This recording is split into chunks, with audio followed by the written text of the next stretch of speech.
Tere! Mina olen Reet ja suvel koos sõpradega otsustasime teha ühe vahva projekti Muhu saare peal, et tutvuda, mis toimub internetis, mis on seal head ja mis ohud meid seal valitsevad.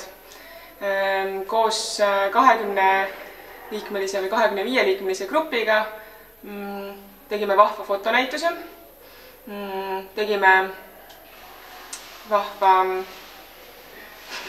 plakatid neist, saatsime need kõikidesse koolidesse ja lisaks valmisid infotunnid, mida saab meilt tellida interneti ohutuse kohta. Ja lõpuks tegime kinobussiga vahvad filmiklipid, millest ühte saab näha siit telepurgist.